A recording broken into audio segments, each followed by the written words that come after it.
I'm Norris Rowley from the Market Research Division at iAcquire, here to talk to you about Joe Pulizzi's epic content marketing book. Great read, and today we'll be covering chapters 9 and 10. So a few key takeaways from his that chapter 9 is setting a goal. Like, he refers to a lot of sports analogies within his book, and one he refers to like Michael Jordan. Michael Jordan always had a clear-cut goal of trying to win a game. That was his goal, that was his end vision. And for athletes, like Joe stated, it's very simple. The end goal is winning.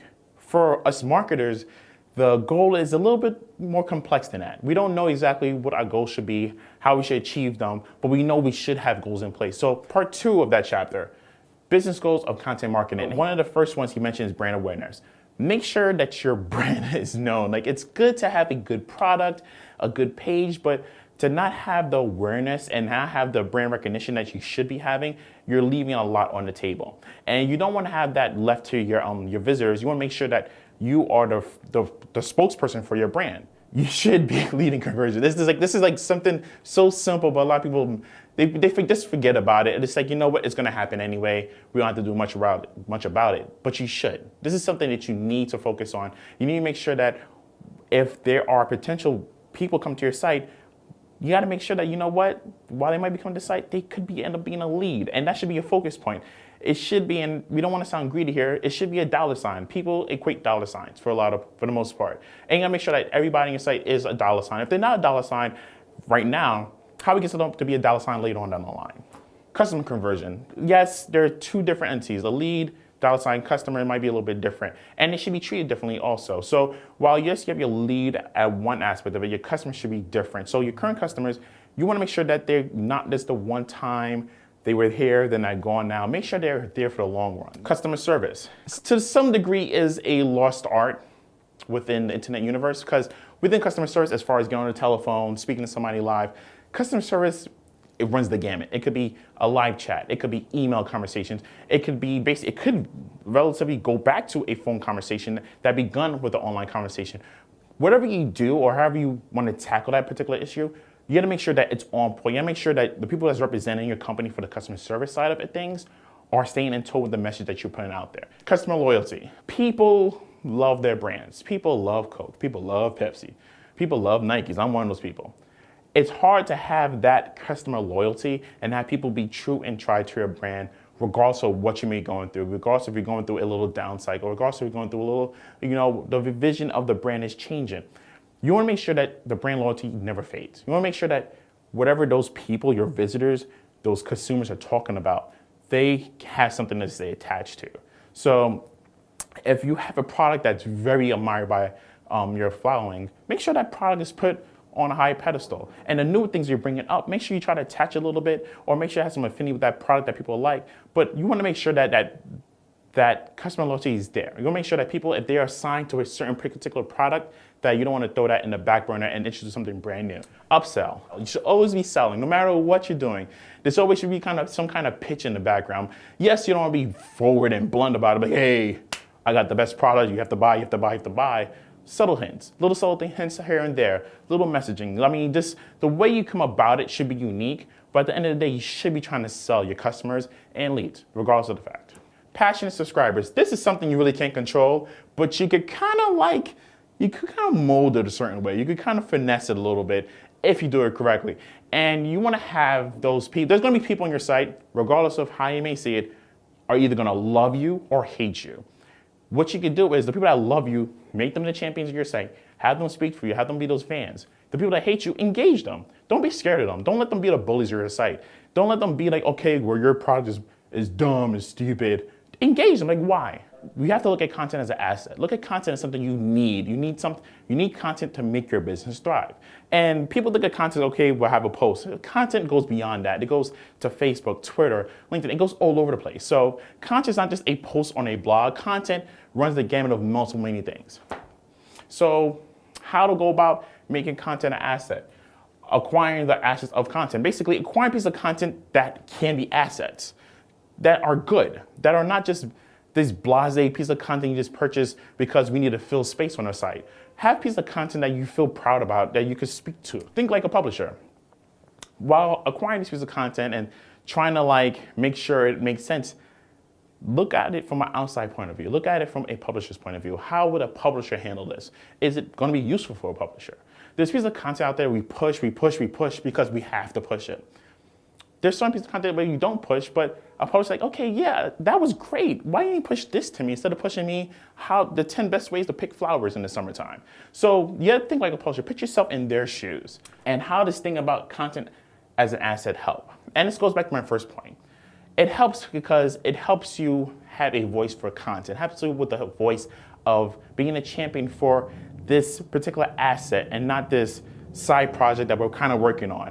And if you could show almost like, okay, well, we did this piece of content. We had this piece of content on our site. It drove X amount of views. It drove to this amount of leads. It had customers coming back. It caused people to engage. Now you can present that to your boss and like, hey, listen, this is why we need to invest more in good pieces of content. Begin with the end in mind. We all have these great ideas. Like I have an idea. I wanted to become a mutant at one point in time. How? That's another question. But there was no end game in mind. It's just me thinking of these imaginary lofty ideas. But when you have a great idea, but you don't have the steps to the end, that's fine. As long as you know the end game is going to be this. And a digital footprint. You want to make sure that wherever you're stepping within the internet, that people can almost like get back to you, regardless of what kind of piece of content you're putting out there, what your website about. You want to make sure that you have a footprint online. Content for content offers. This is a great way to engage people. You want somebody to come to your site and say, hey, listen, read this. If you want to read more, here's another piece of content. It might be a podcast. It might be an ebook. It might be something like that. But you want to give them something for looking at your content to basically take the message going forward and something that might be shareable for them. Pop-ups work. Yes, nobody likes them. Some of them are ugly and horrible, but they're effective. And it gets your messaging out there and it works. And a lot of people still use them for that reason. I mean, yes, it seems archaic along with email, but those are the most effective ways of marketing. I mean, pop-ups, yes, this big screen comes up and tells you, hey, you need this now. You might not need it now, but if you kind of do, you're like, okay, if it looks cool, I'm gonna kind of click it. I'm gonna click it, see where it leads me to. So they do work. You just gotta make sure they're tasteful and they stay in tone and with the brand and messaging of your site. And focus. Gotta stay focused. You gotta stay on the right path to the end game. You gotta make sure that if your brand is speaking about tacos, you don't go from tacos to falafels within a week's time. You want to make sure that you're on focus and on mesh with everything else you're saying. So chapter 10, audience persona. Personas on a whole, they're used to give your client or give whoever's coming to your site, it could be internal, external, to give them a snapshot of who your audience is, what might be the story behind the audience coming to your site, how to engage them, their behavior, demo. They give you a lot of details that you would need to better market yourself. So why? Why use personas? Well, personas are used for, like I said, just to give people an insight of how to go about marketing themselves or their site. But for a content writer, this gives you some insight of who you should be writing to, who you should be writing for, the messaging, the tone, as far as where it should be placed at. If it's something that you want to place more on Facebook, lean towards more social and less toward the blog or less to the site itself, they give you the why or how. The who. Personas tell you who you should be talking to. As far as gender, age, race, ethnicity, whatever. They tell you exactly who you should be speaking to. When.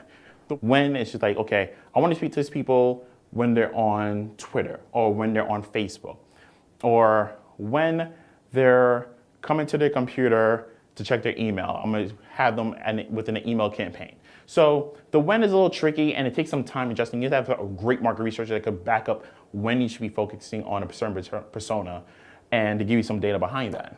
The how.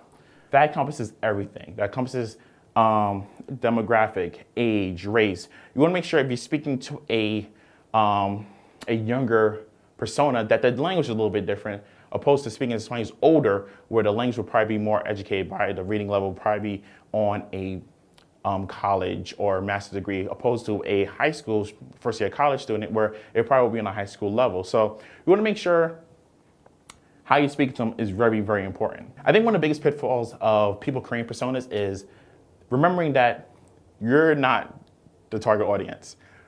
You're supposed to create a persona to give the person using it an image of who the audience will be. like while you may feel you're knowledgeable about that particular client or that particular vertical, you're not the target audience, and you want to take yourself out of the shoes of being that target audience. And yes, you might be working on Amazon and you shop at Amazon, but because you do those two things don't make your target audience. I mean, the target audience for Amazon is completely different. So you got to make sure that you take yourself out of those shoes and stop looking at yourself so much and look at the data behind it and looking at who you should be targeting. And the more data you pull in, the better you are. And it depends on the data sets you have. If you want to pull in data that is based on gender, age, and race, that is great. But to make a persona more detailed and more insightful, you need to pull in psychographic data. You need to pull in digital behavior data. You need to pull in data as far as how much time spent. Is it spent mostly on desktops, mobile? So you want to make sure that your data is encapsulating everything about the audience and not just a little sliver. And I think that's basically it. Book is awesome. Give it 2 thumbs up. Joey P did his thing.